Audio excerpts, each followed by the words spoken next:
Welcome to శతజ్ఞి news. మనతో పాటు AP TIDCO chairman Shri Vemulapati Ajay Kumar గారు ఉన్నారు. Good evening sir. హలో అండి, వెరీ గుడ్ ఈవినింగ్ ప్రేక్షకులకి, శతజ్ఞి న్యూస్ ప్రేక్షకులకి నమస్కారం అండి. సార్, ఈరోజు శ్రీ నాబాబు గారికి శాసనసభ కోటాలో శాసన మండలిగా పవన్ కళ్యాణ్ గారు ఖరారు చేశారు. వాటి గురించి కొన్ని మాటలు తెలియజేయాలి. నాబాబు నా బ్రదర్ అండి, బంధువు కాదు, బట్ నా బ్రదరు.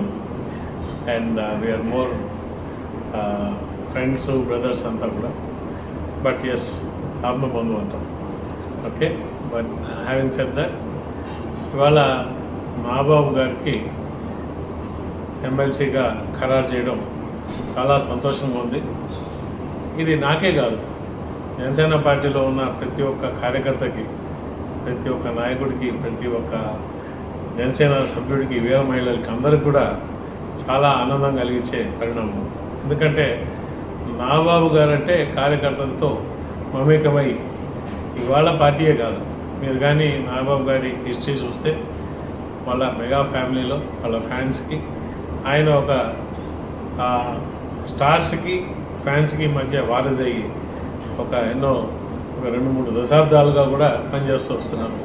ప్రజారాజ్య పార్టీలో కార్యకర్తలందరినీ ఆయన దగ్గరికి తీసి ఫ్యాన్స్ని ప్రజారాజ్యం పార్టీలోకి తీసుకువచ్చి కార్యకర్తలుగా తయారు చేసి బ్రహ్మాండంగా ప్రజారాజ్యం పార్టీని ఆ రోజు మనం 8 సీట్లు గెలవగలిగాం, అంత పర్సంటేజ్ ఆఫ్ ఓట్ రాగలిగిందంటే నాగబాబు గారి పాత్ర చాలా ప్రత్యేకమైనది.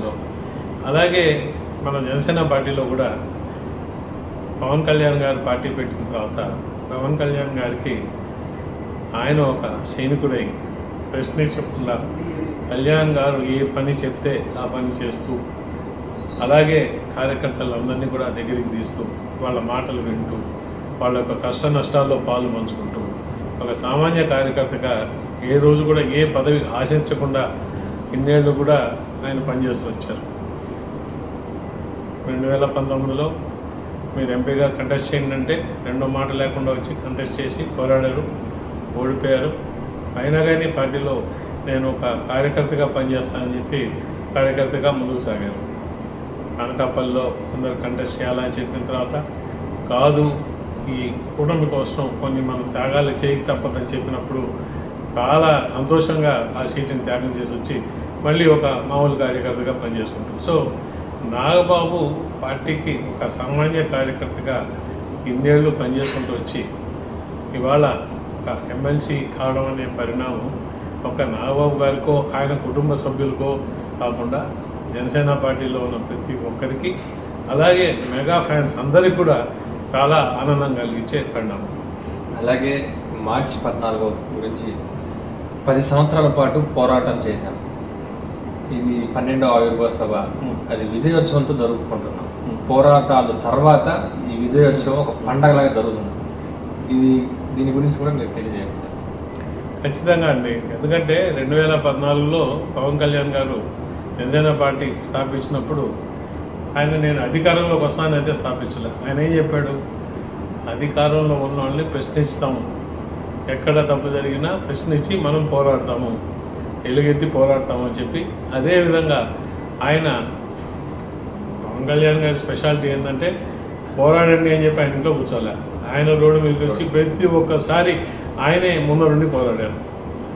ఆయన నిజంగా కూడా మనం కానీ పవన్ కళ్యాణ్ గారి జీవితం ఇది చూస్తే, ఆయన రాజకీయాల్లోకి రావాలనుకున్నప్పుడు పెద్ద సినిమా హీరో, ఆయనకు అవసరం లేదు. ఒక రకంగా ఆయనకు విపరీతమైన అతనంటే ఫ్యాండము, అడ్యులేషను, లక్షలాది కోట్ల మంది ఆయన అంటే విపరీతమైన క్రేజ్ ఉన్న టైంలో నేను వచ్చి రాజకీయాల్లో నేను ప్రశ్నిస్తాను. ఆయన ప్రశ్నించడం అంటే ఎవరిని ప్రశ్నిస్తారు? అధికారంలో ఉన్నవాళ్ళని. అధికారంలో ఉన్నవాళ్ళని ప్రశ్నించినప్పుడు నీకేమవుతుంది? శత్రువులు తయారవుతారు. సో కొన్ని శత్రుత్వం తయారు చేసుకొని ఇవాళ అనరాని మాని అనిపించుకున్నారు. చాలా మీకు పవన్ కళ్యాణ్ గారు ఎన్ని మాటలు అనిపించుకున్నారో, ఎన్ని కష్టాలు పడ్డారో, ఎంత ఆయన ఆర్థికంగా నష్టపోయారు, ఇవన్నీ కూడా మనం చూస్తూనే ఉన్నాం. ఇవాళ ఈ 10 ఏళ్ళు సుదీర్ఘమైన పోరాటం చేసి ఎవరి కోసం చేశారు?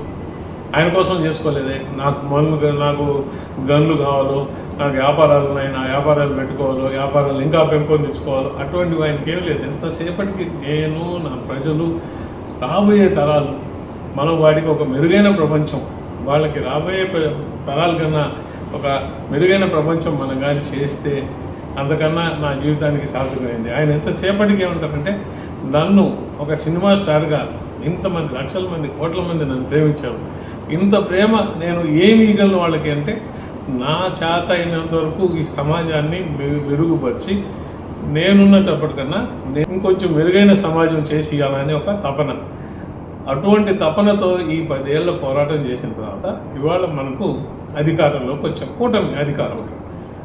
కానీ మొదటిసారి మీరు అన్నట్టు మీరు కానీ ఈ 10 ఏళ్ల చరిత్ర చూస్తే, మనం ఆవిర్భావ సభ పెట్టుకోవాలంటే అడుగు అడుగున అవరోధాలు, అడుగడుగున అడ్డంకులు, అడుగడుగున కేసులు, కష్టాలు అవన్నీ పోయి ఇవాళ విజయోత్సవ సభగా, అంటే ఒక ఆనందభరిత వాతావరణంలో, ఒక పండగ వాతావరణంలో, అసలు పిఠాపురంలో పెట్టడంతోనే ఆ పండగ వాతావరణం వచ్చింది. పిఠాపురం అనేది ఒక ఎమోషన్, అది ఒక క్రేజ్. కళ్యాణ్ గారు ఏ రోజైతే పిఠాపురంలో నేను ఎమ్మెల్యేగా నిలబడి ఆ నియోజకవర్గం నుంచి కంటెస్ట్ చేస్తున్నానని చెప్పాడు, ఆ రోజు నుంచి పిఠాపురం దశ మారిపోయింది. అందరూ ఆ రోజే అన్నారు, ఇంత ముందర పిఠాపురం ఎక్కడ అంటే కాకినాడ పక్కన పిఠాపురం అని, ఇప్పుడు పిఠాపురం పక్కన కాకినాడ అనే దశకు తీసుకొచ్చారనే మాట అందరూ ఆ రోజే అన్నారు. ఇవాళ నిజంగా కూడా పిఠాపురం అంటే అది ఒక ఎమోషన్, ఒక క్రేజ్. అటువంటి ప్రదేశంలో, అటువంటి పుణ్యక్షేత్రంలో ఇవాళ మనం ఒక ఆవిర్భావ సభ అంటారా, విజయోత్సవ సభ అంటారా జరుపుకోవడం చాలా ఉత్సాహం. అంటే ప్రతి ఒక్కరికి నేను చూస్తున్నా, ఇప్పుడు 6 జిల్లాల నుంచి ఫోన్ చేస్తున్నారు, సార్ మేము వస్తాము, వస్తే మాకు అక్కడ ఏంది, మాకు ఉండడానికి ఏమైనా ఉంటుందా, ఏం లేకపోయినా వచ్చేస్తాం. నేను అనుకోవడం, ఈ ఉత్సాహం చూస్తే రేపు అసలు అక్కడ ఆ సభా ప్రాంగణం సరిపోదు, రోడ్ల మీదకి వస్తారు, పరిస్థితి ఏంటి అనేది దాన్ని అంచనా వేసుకొని దానికి తగ్గట్టు జాగ్రత్తలు తీసుకోవాలని ఒక ప్రణాళిక చేసుకోవాలని పరిస్థితి వచ్చింది అనుకుంటున్నాం మేము. అలాగే పవన్ కళ్యాణ్ గారు వస్తున్నారు అంటే యువతకు కానీ మహిళలకు కానీ నలిని ఉత్సాహం వస్తుంది. ఈ ఆవిర్భావ దినోత్సవం రోజున యువతకి ఎలాంటి జాగ్రత్తలు తెలియజేస్తారు? పవన్ కళ్యాణ్ గారు ప్రతి ఒక్కసారి ఒకటే జాగ్రత్త చెప్తారండి, మీరు సభకు రండి, ఒక పండగ వాతావరణంలో రండి, మీరు వచ్చి సేఫ్గా వచ్చి మీ ఇళ్ళకి మళ్ళా చాలా జాగ్రత్తగా మీ ఇంటికి సేఫ్గా చేరండి. సో ఆ జాగ్రత్త తీసుకోవాల్సిన బాధ్యత నాయకుల మీద ఉంది. అలాగే వచ్చే మన ప్రతి ఒక్క కార్యకర్త కూడా సభకు రావాలా, సభలో ఒక ఆయన చెప్పిన మాటలు వినాలా, ఆ చుట్టుపక్కల వాతావరణాన్ని మనం ఆస్వాదించాలా, ఎంజాయ్ చేయాలా. కానీ అంతే బాధ్యతతో ఇంటికి మనం సేఫ్గా చేరాలా. సో ఇది నాయకుల మీద ఉంటుంది, ఆర్గనైజర్స్ మీద ఉంటుంది. అలాగే ఎవరైతే వస్తున్నారో సభకి వాళ్ళు కూడా అటువంటి మనస్తత్వంతో మనం వచ్చి సభలో ఏం చెప్తారో వింటాం, ఆ సభ యొక్క వాతావరణం చూసి ఆనందిస్తాం, అక్కడ వచ్చే జనాలు అందరితో మమేకమై మనం కూడా ఆ పండుగ వాతావరణంలో ఎంజాయ్ చేసి అంతే బాధ్యతగా ఇంటికి పోవాలి. మేము ప్రతి ఒక్కసారి ఇదే చెప్పుకుంటున్నాం, మీరందరూ ఇళ్ళకి చేసిన రోజే అది నిజమైన పండుగ. ఆ సభ విజయవంతం ఎప్పుడైందంటే వచ్చిన ప్రతి ఒక్కరూ మళ్ళా వాళ్ళ ఇళ్ళకి చేరి సుఖవంతంగా చేరిన రోజు నిజంగా సభ సక్సెస్ అవుతుంది. అలాగే దేశ రాజకీయాల వైపు జనసేన పార్టీ అడుగులు వేస్తూ ఉంది. ఈ పవన్ కళ్యాణ్ గారి ప్రసంగం కూడా ఈ తరహాలోనే రేపు 14వ తేదీ ఉండబోతుంది అంటున్నారు. దీని గురించి మీరు ఏం తెలియజేస్తారు? ఇందాక మనం 2 విషయాలు మాట్లాడాము. ఏంటంటే ఈ సభ ఒక ఆవిర్భావ సభ, విజయోత్సవ సభ. నా లెక్కలో ఈ రెండింటితో కూడా మన జనసేన పార్టీకి దిశానిర్దేశం ఇవ్వబోయే సభ కూడా. ఎందుకంటే 10 ఏళ్ళు పోరాటం చేసి ఒక విజయం సాధించాం. సంపూర్ణ విజయం కాదు, ఇంకా మనం చాలా చేయాల్సింది ఉంది. కానీ ఇక్కడి నుంచి మనం పార్టీని ఏ విధంగా ముందరికి తీసుకోపోవాలా, మన నెక్స్ట్ 10 ఏళ్ళు 20 ఏళ్ళ ప్రణాళిక ఏంది, ఎటువంటి నాయకత్వాన్ని మనం పెంపొందించాలా, మన పార్టీ ఏదైతే సూత్రాలు ఉన్నాయో 7 సూత్రాలని ముందరికి తీసుకుపోయే విధంగా యంగ్ కొత్త నాయకుల్ని, కొత్త తరం నాయకులు, కొత్త ఒరవడి రాజకీయాన్ని ఏ విధంగా మనం చేస్తాం అనే ఒక విషయం మీద మాట్లాడతారని అందరూ ఎదురు చూస్తున్నాం. సో ఖచ్చితంగా కూడా ఈ సభ అటువంటి దిశా నిర్దేశం ఇచ్చే సభగా ఉంటుంది. కాబట్టి దీనికి చాలా ప్రాముఖ్యత ఉన్న సభ ఇది. అంటే దేశ రాజకీయాలు అంటే ఇవాళ పవన్ కళ్యాణ్ గారు ఏ విధంగా అయితే గెలుపొందారో, అంటే మనం మీరు చూశారు 2024లో మనం చాలా మంది అంటారు కదా, తను తగ్గి గెలవాలని. ఆ విధంగా ఆయన తగ్గించుకుంటూ, మనకు తెలుసు మనకు బలం ఉందని, మనకు బాగా తెలిసినా కూడా ఎదుటివాడికి మనం ఛాన్స్ ఇవ్వద్దు. మనం ఎనిమిని గట్టి పరిస్థితుల్లో, అంటే ఎనిమి కూడా కాదు, ఒక రాజకీయ శక్తి ఉంది. ఆ రాజకీయ శక్తి ఇవాళ రాష్ట్రంలో మళ్ళీ పరిపాలనలోకి వస్తే ఈ రాష్ట్రం అధోగతి పాలవుతుంది, ఇంకా కోలుకునే స్థలం లేదు, నా ప్రజలు చాలా దెబ్బతింటారు అనే ఒక ఫీలింగే. కానీ అది ఎవరు మనకి ఇక్కడ శత్రువులని కాదు, రాష్ట్ర ప్రజలు, ఆ భావితరాలు ముఖ్యం. కాబట్టి మనం ఒక కూటమిలాగా ఫామ్ అయ్యి, ఎంత తగ్గినా కానీ నేను కూటమి ఫామ్ అయ్యే విధంగా చేస్తానని చెప్పి 21 సీట్లే తీసుకొని 21కి 20 సీట్లు గెలవడం, అలాగే 2 ఎంపీ సీట్లు 2 ఎంపీ గెలవడం, కూటమి ఫార్మేషన్లో చాలా కీలక పాత్ర పోషించి ఇవాళ ప్రభుత్వం ఉందంటే పవన్ కళ్యాణ్ గారి పాత్ర ఎంత తప్పే. అటువంటిది జాతీయ స్థాయిలో మన గెలుపుని అందరూ గుర్తు తెచ్చుకొని, పవన్ కళ్యాణ్ అనే వ్యక్తి రాకపోతే 22 సీట్లు గెలిచుండరు. ఈ 22 సీట్లు కానీ ఎన్డీఏ ప్రభుత్వానికి మద్దతు లేకపోతే సెంట్రల్లో మోడీ గవర్నమెంటు కొంచెం కష్టమైండేది. సో పవన్ కళ్యాణ్ ఏదైతే ఆయన పట్టుబట్టి కూటమిని, మనం 3 పార్టీలు ఒక కూటమి నిలబడతాము, ఒక కూటమిగా మనం రేపు ఎలక్షన్స్కి పోతామని చెప్పాడు. దాన్ని అతని స్ట్రాటజీని మెచ్చుకొని, అతని ముందు చూపుని అందరూ మనం అభినందిస్తూ, అతను పవన్ కళ్యాణ్ అనేది ఒక నేషనల్ ఫిగర్గా తయారవుతూ వస్తున్నాడు. గెలిచిన తర్వాత అదొక తంత అయితే, గెలిచిన తర్వాత ఉప ముఖ్యమంత్రిగా ఆయన పనిచేసే పద్ధతి అయితేనే కానీ, ఆయన తీసుకున్న, అంటే మాట్లాడాలనుకున్నప్పుడు ఎటువంటి సబ్జెక్ట్స్ తీసుకుంటున్నారు మాట్లాడినప్పుడు. ఇప్పుడు తిరుపతి విషయం అనుకోండి, దాన్ని చాలామంది ఊహించలేకపోయారు, ఎందుకు ఒక తిరుపతి లడ్డు మీద అని. కానీ ఆయన చాలా పెద్ద లెవెల్లో ఊహించారు. సనాతన ధర్మాన్ని వీళ్ళు తొక్కేస్తున్నారు. తిరుపతి లడ్డు అనేది ఒక్క విషయం మాత్రమే, కానీ ఇది ఓవరాల్గా సనాతన ధర్మంని మనం కానీ పరిరక్షిస్తే ఇటువంటి తప్పులు జరగవు. చాలా తప్పు మీద తప్పు జరుగుతూ వస్తున్నది. సో నేను సనాతన ధర్మం కోసం, సనాతన ధర్మం తరఫున నిలబడతాను. ఎందుకంటే రాజకీయవాదులు అంత గట్టిగా చెప్పడం, సనాతన ధర్మం గురించి మాట్లాడడం, వేరే రాజకీయవాదులు మాట్లాడినప్పుడు దాని మీనింగ్, సనాతన ధర్మం ఒక మీనింగే మారుతున్నది.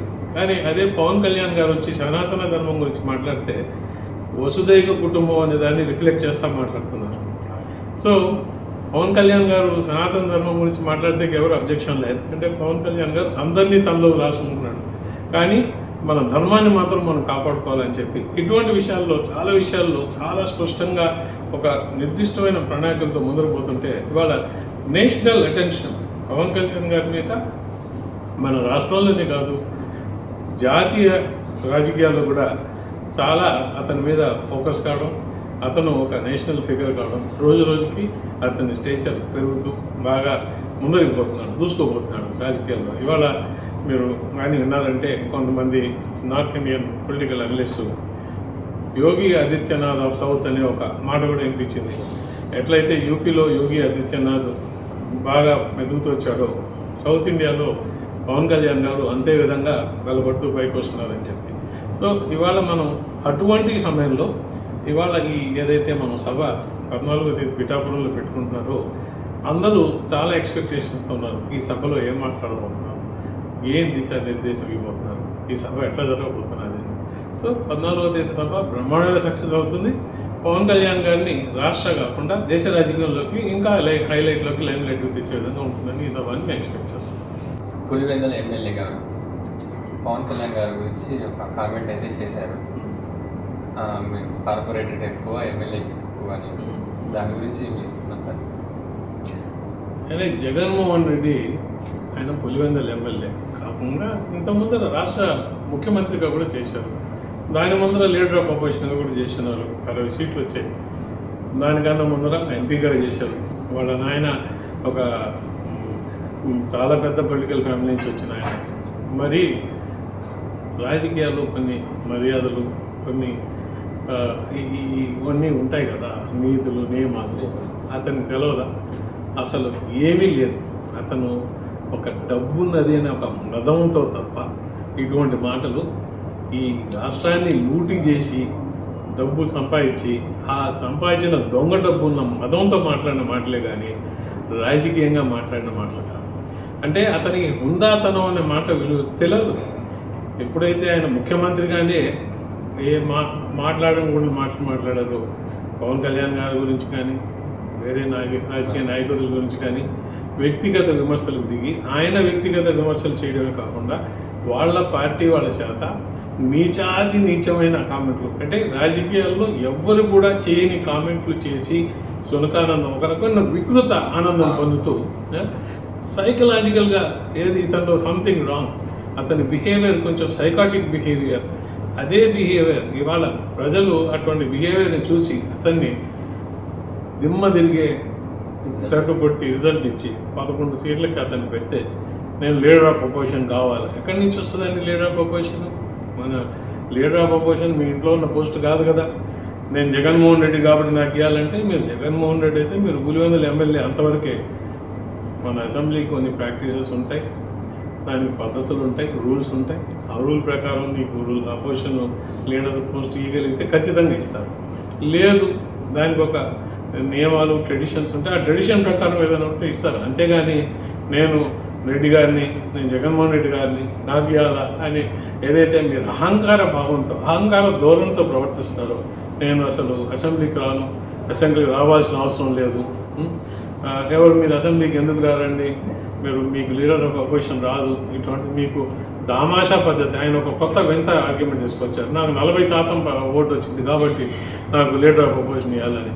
మన దేశంలో ఓటు శాతం ప్రకారం ఇట్లేగా సీట్లు ఎన్ని గెలిచామని బట్టే చూస్తున్నారు. మరి ఆ మాత్రం తెలియదా? ఆయన ముఖ్యమంత్రిగా చేశాడు, అపోజిషన్ లీడర్గా చేశాడు, ఎంపీగా చేశాడు, ఇవన్నీ తెలియకుండానే ఇవన్నీ చేశాడా లేకపోతే బుద్ధి మందగిచ్చిందా? ఆయన నడుతున్నాం మేము ఇవాళ. మీకు ఏమైంది? మీకు తెలియకుండానే చేశారా? చేసి ఇవన్నీ తెలిసి కూడా ఇటువంటి మాటలు పాడడం అహంకార ధోరణి. దీన్ని మేము ఖండం చేస్తున్నాం. మీరు మీ మాటలు సరిగ్గా రానివ్వండి. పవన్ కళ్యాణ్ గారిని కానీ ఎవరున్నా ఇటువంటి మాటలు మాట్లాడితే ఇంకా ఊరుకునే సమస్య లేదు.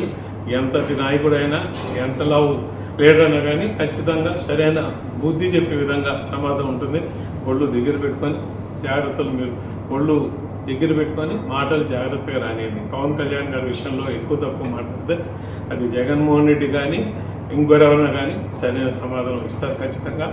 నాయకులు కేడర్ అందరం కూడా ఇంకా మిమ్మల్ని ఉపేక్షించే సమస్య లేదని చెప్తాను.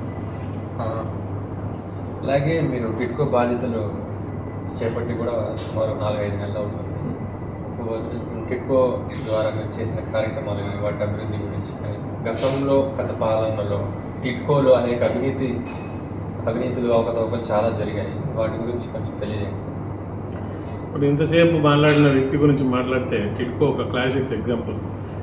ఎట్లా ఒక కుతంత్రపు నీతి లేని ప్రభుత్వం ఏ విధంగా ప్రజాసొమ్ముని దోచుకుంటారో, ఏ విధంగా ప్రజాసొమ్ముని వృధా చేస్తారనే దానికి టిడ్కో అనేది ఒక క్లాసిక్ ఎగ్జాంపుల్ అండి.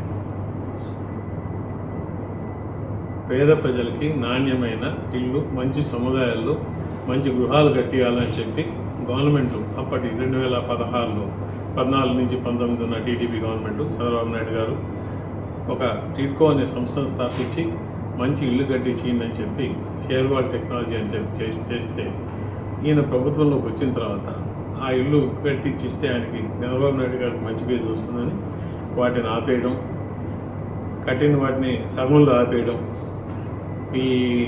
మేము రేట్లు ఎక్కువ ఉన్నాయని రివర్స్ టెండరింగ్ చేసి ఆ తర్వాత వాళ్ళ చేత పని చేసుకొని కాంట్రాక్టర్కి బిల్ ఇవ్వకుండా ఆపేయడం, కంప్లీట్గా ఉన్న ఇళ్ళని ఎవరికి ఇవ్వకుండా అలాట్ చేయకుండా మీరు ఇది క్యాన్సిల్ చేసుకోండి, మేము జగనన్న ఇళ్లలో స్థలాలు ఇస్తాం, మీరు ఇల్లు కట్టుకోవచ్చు అని చెప్పి ఈ ఇళ్ళకి రాకుండా జగనన్న ఇళ్ళని ఒక పనికి మాలిన ఒక పథకం తెచ్చి రంగులు మార్చి ఇటుకంతా చేసి చేయడం, ఇటువంటి ఎన్నో నీతి మాలిన ఇంకా అసలు చెప్పుకుంటూ పోతే ఎంత చీటింగ్ ఉందంటే ఏపీ టిడ్కోలో. ఇవాళ మీరు నిన్న కానీ చూశారంటే ఒక 145 కోట్లు ప్రభుత్వం టిడ్కో లబ్ధిదారుల తరఫున కడుతున్నాం అని చెప్పి ఇంత కష్టకాలంలో కూడా ఏంటిరా ఇది అంటే, క్రిందటి ప్రభుత్వము 365 చదరపు అడుగులు 430 చదరపు అడుగులు ఇళ్ళకి ఎవరైతే లబ్ధిదారులు ఉన్నారో 25,000 50,000 కట్టి ₹1,00,000 కట్టి వాళ్ళ పేరున 3,15,000, 3,65,000 లోన్స్ తీసుకొని ఆ లోన్లు వాడేసి వేరే పనుల మీద దీనికి కాకుండా ఆ లోన్లు ఈఎంఐలు ఇప్పుడు 2 ఏళ్ళు 3 ఏళ్ళ తర్వాత పాపం ఎవరి పేరు మీద అయితే లోన్, కొంతమందికి తెలియకుండా లోన్ తీసుకున్నారు, కొంతమందికి తెలిసి లోన్ తీసుకున్నారు, కానీ ఇల్లు మాత్రం ఎవరికి లేదు. సో ఇప్పుడు వాళ్ళందరి మీద బ్యాంకులు ఒత్తిడి తెస్తున్నారు, మీరు కానీ కట్టకపోతే ఇది ఎన్పీ అయిపోద్ది, మీకు ఇంకో రుణం రాదు, లేకపోతే మీ ఇళ్ళ మీదకి వచ్చి మేము కలెక్ట్ చేస్తాము, మీ దగ్గర ఉన్నవి జప్తు చేస్తామని చెప్పి ఇటువంటివి 42,000 మంది వాళ్ళకి తెలియకుండానో తెలుసో వాళ్ళ పేరు మీద రుణాలు తీసుకొని ఆ డబ్బులు వాడేసుకొని ఇవాళ కట్టాల్సి వచ్చినప్పుడు వాళ్ళకి ఇల్లు లేదు, బయట బాడీలు తీసుకొని కట్టుకొని వేరే ఇళ్లలో ఉంటున్నారు, వాళ్ళకి కట్టిన డబ్బులు క్యాన్సర్ లేదు. ఈ పరిస్థితుల్లో నేను టిట్కో చైర్మన్ అయిన తర్వాత ఈ కాలనీస్ అంతా జరుగుతుంటే మన ఒక ముఖ్య సమస్యలో ఇది ఒక సమస్యగా వస్తే ప్రభుత్వ దృష్టికి తీసుకోపోవడం, చంద్రబాబు నాయుడు గారు, అలాగే మా మంత్రి నారాయణ గారు, అట్లాగే మా లీడర్ పవన్ కళ్యాణ్ గారు, వీళ్ళందరూ కూడా చాలా పాజిటివ్గా స్పందించి గవర్నమెంట్ చేసిన మోసానికి, కిందటి ప్రభుత్వం చేసిన మోసానికి ప్రజలు నష్టపోవద్దని చెప్పి 145 కోట్లు వాళ్ళ ప్రభుత్వం వాళ్ళ తరఫున డిసెంబర్ 2031, 2024 దాకా ఈఎంఐలు కట్టడానికి చేస్తున్నాం. ఇదే కాదు, ఎన్ని రకాల మోసాలు జరిగాయంటే ఇవాళ మీరు ఆ ప్రభుత్వంలో ఏ డిపార్ట్మెంట్ పట్టుకున్నా మోసము, ఏ డిపార్ట్మెంట్ పట్టుకున్నా లూటీ. ఇంత అవినీతి, ఇంత లూటీ చేసిన ప్రభుత్వం ఇంకోటి లేదు. అటువంటి మహానుభావుడు ఈ దేశాన్ని అంతా దోచేసి ఇవాళ నీతి వాక్యాలు మాట్లాడతా ఏదో మాట్లాడుతుంటే ప్రజలు నవ్వడం కాదు, నవ్వాలా ఏడవాలా, దేంతో నవ్వాలా దేంతో ఏడవాలో కూడా తెలియని పరిస్థితిలో ఉన్నాం. సో టిట్కో గురించి అయినా కానీ మేము దాన్ని సరిచేసి ఒక సంవత్సరం లోపల ఒక 2 లక్షల ఇల్లు దాకా అన్ని విధాలా కంప్లీట్ చేసి ప్రజలకు ఇవ్వాలా, ఎవరైతే లబ్ధిదారులు ఉన్నారో వాళ్ళకి ఇవ్వాలని చెప్పి ఒక ప్రణాళికలు రచించి ఆ ప్రణాళికల ముందరకు పోతున్నాం. అలాగే మీరు 2-3 రోజుల కిందట జనసేన పార్టీకి మీ వంతుగా ముందుకు వచ్చి కొంత డొనేట్ చేశారు కొంతమంది, అలాగే మీ కార్యకర్తలకు కూడా మీరు తెలియజేస్తారు. అంటే అండి ఇప్పుడు జనసేన పార్టీ ప్రజల పార్టీ, కళ్యాణ్ గారు ఆయన సొంత డబ్బులతో, అందరికీ తెలుసు ఈ పార్టీ నడిపింది ఆయన డబ్బులతో, ఆయన చేసే సినిమాలు సంపాదించడం. అఫ్కోర్స్ ఆయన డబ్బులతో మెజారిటీ అయినా కార్యకర్తలు ఎప్పుడు కూడా వాళ్ళకి శాతైన డబ్బులు ఇస్తూ ఉన్నారు. ఎన్నో మన ముందరకు వచ్చాయి. రోజు కూలి చేసుకునే వాళ్ళు వచ్చి నేను 100 రూపాయలు ఇస్తాను, నేను నాకు వచ్చేది ఇంత అయినా నేను 100 ఇస్తాను పార్టీకి అని చెప్పిన ఇటువంటి మనం ఎంతో కదిలిస్తాయి. అటువంటి వాళ్ళు చేస్తున్నప్పుడు మనకు కళ్యాణ్ గారు ఒక పదవి ఇచ్చారు, ఒక పదవి ఇచ్చి ప్రజలకు మంచి చేయమని చెప్పారు. కానీ ఆ పదవిలో ఒక జీతం అంటూ వస్తున్నప్పుడు దాంట్లో ఒక భాగం పార్టీకి ఇవ్వాలనేది నేను నా బాధ్యతగా వచ్చి పార్టీకి ఇవ్వడం జరుగుతున్నాను. దాంట్లో నేను పెద్ద గొప్ప చేశాను అనుకోవట్లేదు. కానీ నా విజ్ఞప్తి ఏంటంటే ప్రజలందరికీ కూడా ఈ పార్టీ ప్రజల పార్టీ, జనసేన పార్టీ ప్రజల డబ్బుతో నడిస్తే ఇంకా బాధ్యతగా ముందరకు పోతుంది. సో అందరూ కూడా మీ చేతైనంత ఈ పార్టీని నడిపేదానికి విరాళాలు ఇవ్వాలని, మీకు వీలైనంత చేయండి. ఈ పార్టీ మీ పార్టీ, ఈ పార్టీ ప్రజల పార్టీ, మనందరి పార్టీ. ఈ పార్టీని మనం కాపాడుకోవాలా, ఈ పార్టీని ముందరకు తీసుకోవాలా, ఈ పార్టీని మనం పెంపొందించుకొని రాష్ట్ర ప్రజలు భావి తరాల్ని బాగు చేసే విధంగా ఈ పార్టీని మనం కాపాడుకుంటే చాలా బాగుంటుందని చెప్పి మీ అందరికీ విజ్ఞప్తి చేస్తుంది. Thank you very much.